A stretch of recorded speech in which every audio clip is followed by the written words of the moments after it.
When you're having radiation, it's a computer-controlled process. You're put onto a bed, and there's a molded device that you sit in, and part of the preparation is creating that molded device. But they put you in a device that's molded to your body, so you have to remain absolutely still. This podcast deals with prostate cancer, surgery, medication, and other medical topics. The host is a prostate cancer survivor who is recounting his experience with treatment. He is not a medical professional, and you should not use his commentary as medical advice. Please always consult a medical professional when learning about and understanding prostate cancer or any other disease. Well, I hope you're having a great week, and I want to thank you for joining my podcast. I wanted to shoot this episode because I'm at a point in time in my own journey where, if you've been following my history, and hopefully you have, so you've been able to learn from a lot of my experiences, and hopefully your experience with prostate cancer can be as best as it can be given the circumstances.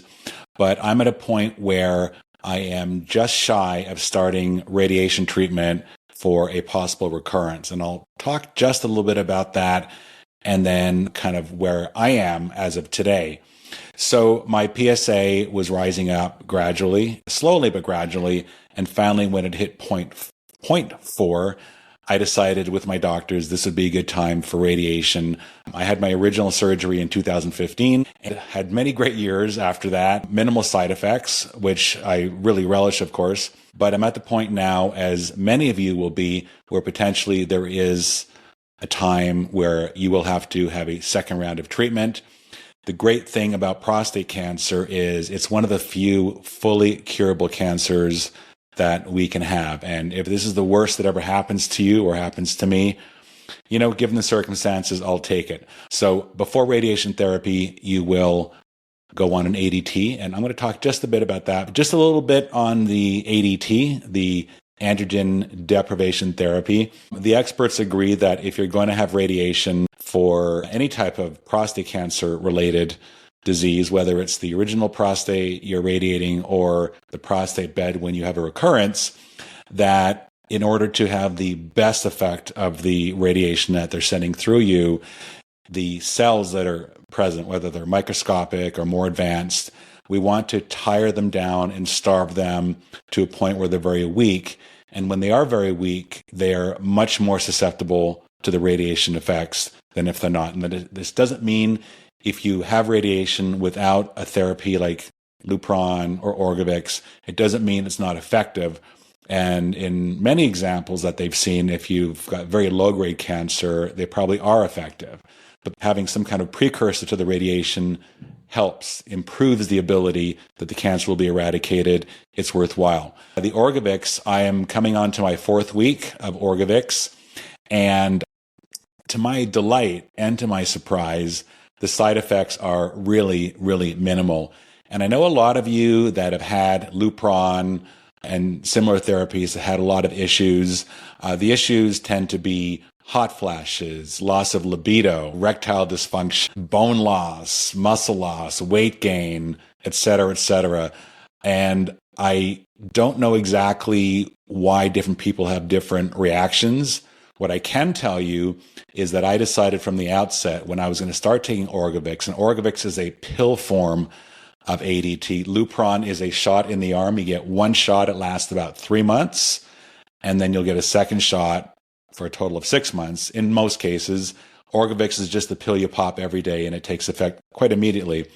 With my Orgovyx treatment, it got to its maximum effect after about the 10th day, I think. But they say 4 to 5 days is when it really kicks in. But anyway, I get warm from time to time during the day. I'll feel my body getting a little warmer. When I'm sleeping at night and I'm under the covers, I'll feel warm that I have to kind of flick open the sheets. I'm not sweating. Is it really something that is bothersome? It's a little annoying, but I run hot as it is, so it's not like this is something that is unusual to me. But in terms of the other side effects, I definitely, in terms of libido, your libido level goes down, but for me at least, it hasn't disappeared. I am able to get aroused. I am able to have an erection. I am able to have an orgasm. It's a little trickier. It's not impossible. The way I would equate it is when you have full functionality and you're not suffering from erectile dysfunction, there are times where you're preoccupied with work or stress and sex, either via masturbation or with a partner. It's just a little more complicated because there's a lot of stuff on your mind. And I think, for my case at least, being on Orgovyx, the effect is similar to being distracted. So if you really focus and really try to make it happen, then the sexual function is not different than it was prior to taking it. So far, it seems to be okay. I'm working out 3 days a week. I'm working out fiercely. I'm watching my diet, although I'm cheating 1 day a week. I'll have whatever I want, but I'm eating well, exercising, getting plenty of sleep, drinking a lot of fluids. And if that's the magic to getting through ADT, then so be it. So if any of you are going to start Lupron or Orgovyx or similar treatment, try some of these rituals and you might find that they help you. But this particular podcast is about the steps preparing for radiation. And what happens is, if you've never had a radiation treatment before, it's a computer-controlled machine. And the two most common types of radiation that you'll receive for prostate cancer is IMRT, which stands for something modulated, something. I don't know what the acronym is. It escapes me at the moment. But IMRT is X-ray type radiation, what they call photon radiation. And the other type is proton radiation. I've spoken before about one versus the other. Proton is the approach that I'm taking. I was very fortunate that my health plan allowed me. It's a very expensive type of radiation. But regardless of how you get radiation, the preparation for it is to make sure that, well, let me back up a little bit. When you're having radiation, it's a computer-controlled process. You're put onto a bed, and there's a molded device that you sit in, and part of the preparation is creating that molded device. But they put you in a device that's molded to your body, so you have to remain absolutely still. And the radiation machine is kind of like a big moving arm that kind of moves around you. If you've ever had, it's not really like a CT or an MRI where you're surrounded by a tube. In a sense, you're lying on a bed and there's this machine that kind of comes over you. If you've ever been to the dentist where they kind of pull that, that X-ray thing in front of the side of your face, think of that, but 100 times the size and computer controlled. So it's something that moves around you and the computer is telling it where to lay the beam. So to create that ritual and to instruct and program the computer exactly what to do, where to aim, how much radiation, etc., they do a practice session, which they call a simulation.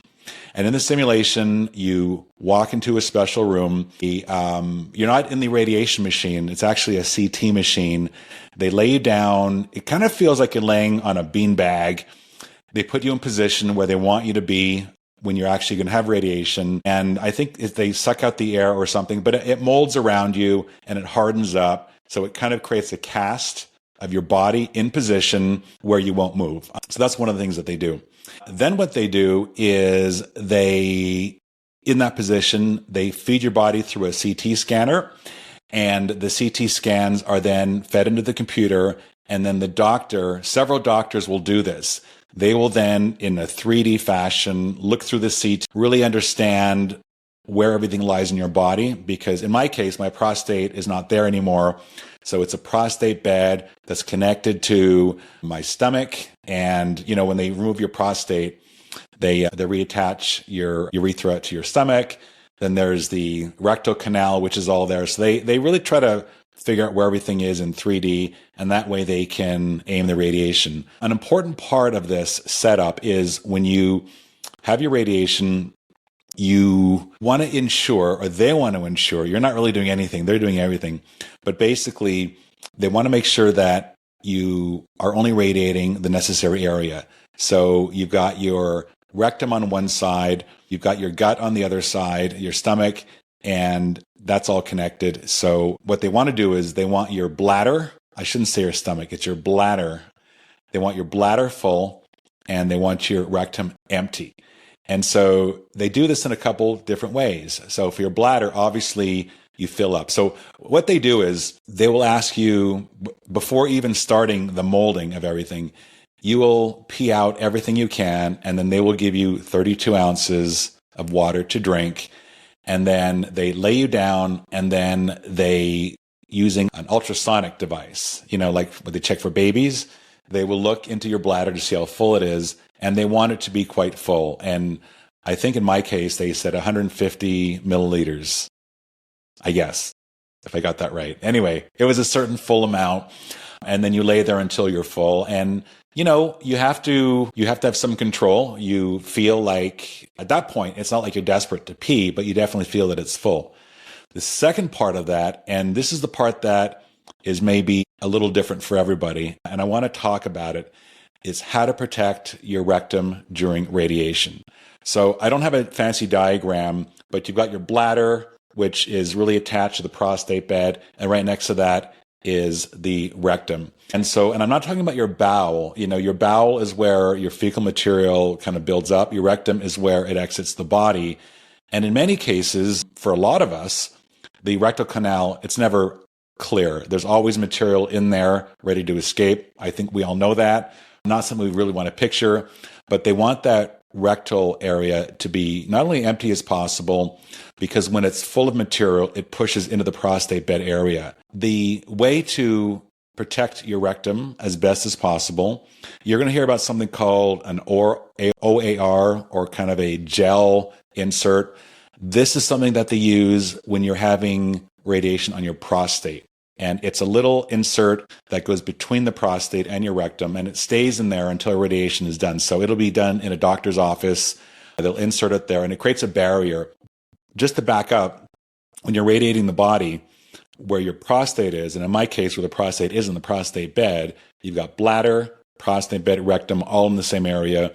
You don't want to radiate the bladder. You don't want to radiate the rectum, although they will receive radiation because they're in the area. So the best way to avoid that is to protect the area. So when you don't have a prostate anymore, there's no OR spacer to put in because the rectum sits right at the prostate bed. So what they do instead, now this is the tricky part because not every doctor does this, and every doctor should do this, is they should insert a special balloon into the rectum, which they fill up with water. And what it does is it creates a barrier so that the radiation, as it comes through the radiation bed, it'll hit one side of the rectum, but it will not go through the rectum and out the other side because the barrier protects it. And this is the single most important way of ensuring as much protection for the rectum as possible. The problem is you're going to come across a lot of radiation oncologists who will not use a balloon. And usually when they don't use a balloon, now this is my belief because leading up to my decision to have radiation, I met with several facilities, several radiation oncologists. There was one in particular who admitted to me, because I asked him, I said, why don't you use a balloon to protect the rectum? And he said, well, and this is part of a hospital, mind you. This is a kind of a cancer ward of a hospital where they do radiation. And he said, well, in order for us to do the balloon with each treatment, remember, if you're doing 39 treatments on 39 days, somebody's going to insert a balloon in your rectum and they're going to fill it with water. And that's every time. I just don't think they want to do it. In this particular case, he said, well, we don't really have nurses available that will do that, so we just don't do it. And that was a real red flag for me. So as it turns out, there are quite a few people who are getting radiation without the balloon. And once again, it doesn't mean you're going to have issues, but my goal in this whole process is to take every step possible, maybe even if it's overkill, just to make sure I maximize the ability to destroy cancer and to preserve my body. So the ADT, which some people question, I'm taking as a precaution. Do I really need Orgovix? Do I really need ADT? I believe I do. But maybe I don't. I have very low grade cancer and my recurrence is microscopic at this point. So in theory, I could radiate without it and be just fine, but I'm erring on the side of caution just in case I'm wrong, just in case the doctors are wrong. And same thing in protecting my rectum, when people do have after effects from radiation of this kind, there are sometimes bowel issues, but more often than not, there's rectal issues, rectal bleeding. There's a condition, I don't remember what it's called, but tissue builds up and it makes it harder to excrete fecal material, and there's a second surgery needed, blah, blah, blah, etc. So we're all different. Our bodies will handle radiation a little differently. But if there are ways to mitigate that as much as possible, and the best way to mitigate any effects on the rectum is to have a balloon there. So there's a controlled sort of barrier during your radiation. So if any of you are about to get radiation and your doctor does not provide the balloon, listen, I'm not a doctor, but I would tell you, you must have it. And that's just my personal opinion. So getting back to the simulation, during the simulation, they simulate everything. They simulate the rectal balloon. They simulate filling your bladder with water. They put you in that casted material, and they run you through the CT machine in that position so the computer can get a proper image of everything, including the rectal balloon. So what is the rectal balloon like? What does it feel like? It's really, this is where you get into a very personal relationship with your technicians. My technicians were 3 lovely young ladies. And like I said, this is a very intrusive part of the setup, but they make it very comfortable for you. The way that they do it is you lie on your back, you put up your knees. You've seen the position when a woman's having a baby. Well, your knees are up in that position, and they get down there, and it's lubricated. It doesn't hurt. It's always a little awkward. For those of you that have had the doctor's finger inserted, that moment is that little kind of moment of discomfort. Once again, it's not uncomfortable. I think it's more just we're thinking too much about there being something inserted into the rectum. Anything done medically for medical reasons is A-okay by me. Just like the catheter, I had to self-catheter once during my original bout with prostate cancer, which I vowed I would never do. But when you have to do it, you do it, and that's fine. But please see if they can do a rectal balloon for you. It's not that big of a deal. Listen, it feels kind of good. They fill it with warm water. It is what it is. So anyway, so you're in that position. So what happens then is they do the CT, like I said, and then the doctors get together and they make the plan. So I'm filming this on May 10th. My radiation starts on June 3rd, and I'm going to update probably every other week or whenever it's necessary, I think, to relay some information. But I wanted to make this podcast for any of you that are approaching radiation and kind of wanted some understanding of what to expect. It's really not that big of a deal. And even the radiation itself, I had radiation last year.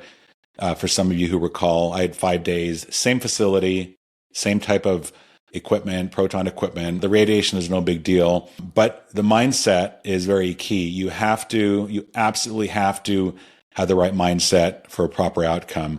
I think part of the reason maybe my dosing with Orgovix, that ADT, is going so well is because in my mind, I've basically convinced myself this is how we get rid of cancer the second time around for good.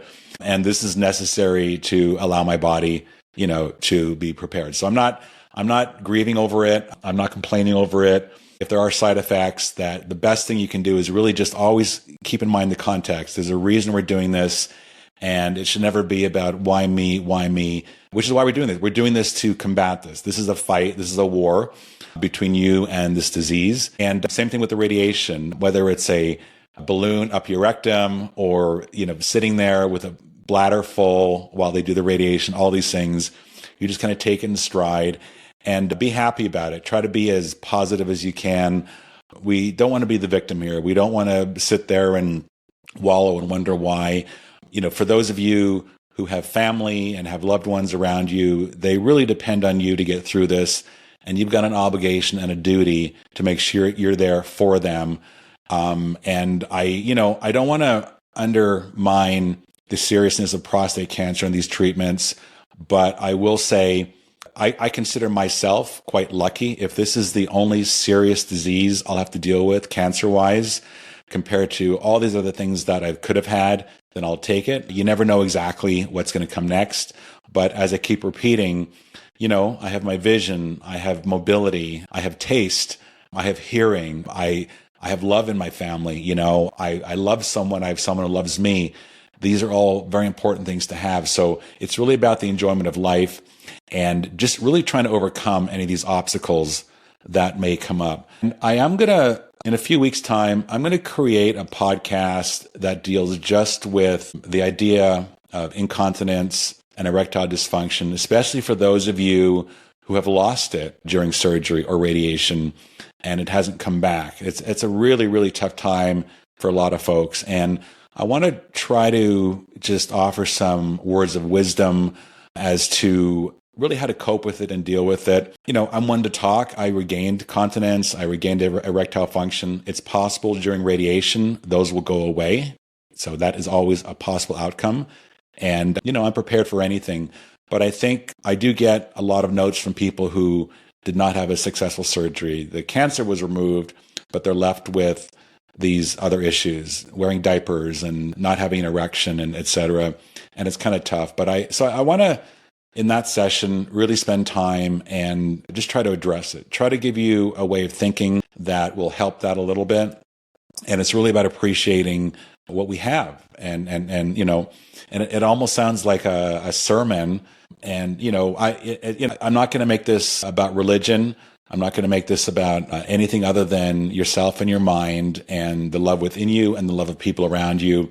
And your own belief system will get you through what you need to get through. So that's kind of, as usual, a long podcast. I'm making these a little longer, so if you listen to them in your car, you have something to keep you entertained. Sometime maybe I'll have some music. You certainly don't want to hear me sing because that will be the end of my podcasting career. But for now, I just wanted to say thank you. Keep up the fight, guys. Keep tuning in. I'm always very happy to get comments, whether it's in YouTube or in Facebook. I try to answer as much as I can. Sometimes I get a little behind, but I do read every comment, and I'm always very, very grateful for the well wishes that all of you have been giving out. So, and I wanted to mention my birthday is May 28th. Now, I'm only saying that because I turned 60 on May 28th, and that's the big number. And I think 60 is the new 30, at least in the mindset. But it's a great day. May 28th is also the birth date of, for those of you who remember, back in the 50s, the Dion quintuplets. That was the first time we had famous quintuplets. That's who I share my birthday with, and I'm not sure anyone else notable. So there was a Canadian comedian, I forget the guy's name. Well, they were called Wayne and Schuster, if any Canadians are watching this, but either Wayne or Schuster also had a May 28th birthday, but that's it. So that and me. So that's it for now. Thank you guys again, and we'll talk to you very, very soon.